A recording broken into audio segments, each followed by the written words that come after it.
আগামীতে তোমাদের ভোট নিয়ে কেউ ছিনিমিনি খেলুক, কেউ চুরি করুক, কেউ তোমাদের ভোট হাইজ্যাক করুক, তোমরা কি তা বরদাস্ত করবে? আমরা তোমাদেরকে কথা দিচ্ছি, তোমাদের ভোটের পাহারাদারি করার জন্য আমরাও যুবক হয়ে সেদিন তোমাদের সাথে একইভাবে লড়বো ইনশাআল্লাহ। এখন থেকে আমরা সারা দেশে জনগণের ব্যাপক ভালোবাসা দেখতে পাচ্ছি।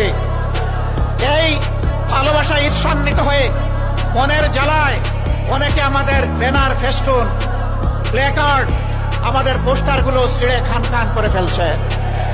বন্ধুগণ, টের পান নাই?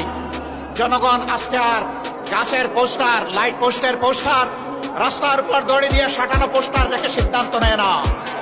আজকে তারা সিদ্ধান্ত নিয়ে ফেলেছে, যাদেরকে তারা ভালোবেসেছে তাদের বুকের ভিতরে তারা পোস্টার স্থায়ীভাবে স্থাপন করে দিয়েছে।